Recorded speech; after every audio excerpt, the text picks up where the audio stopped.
সামগ্রীও প্রবেশ করতে দিচ্ছে না ইসরায়েল। এতে সেখানে ভয়াবহ মানবিক পরিস্থিতি তৈরি হয়েছে। ইতিমধ্যে দেখা দিয়েছে দুর্ভিক্ষ।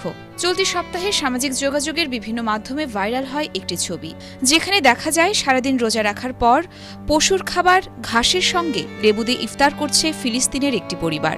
ওই ভিডিও ও ছবির মাধ্যমে ফুটে ওঠে গাজায় ইসরায়েলি হামলায় কতটা অসহায় হয়ে পড়েছে সেখানকার বাসিন্দারা। অনেকেই জানান এই দৃশ্য দেখার পর ইফতার সামনে নিয়ে কান্না করছেন তারা। ছবিগুলো সামনে আসার পর অনেকেই প্রশ্ন করেন, ক্ষুধার তাড়নায় ফিলিস্তিনিরা যে ঘাস খাচ্ছেন সেগুলো দেহের জন্য ক্ষতিকর কিনা।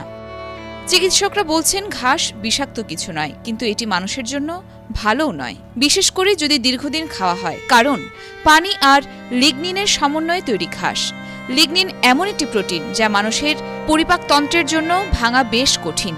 প্রাণীর জন্য যেমন গরু, তাদের জন্য ঘাস খাওয়া কোনো অসুবিধা নয়, কারণ তাদের পাচনতন্ত্র এটি সহ্য করতে পারে।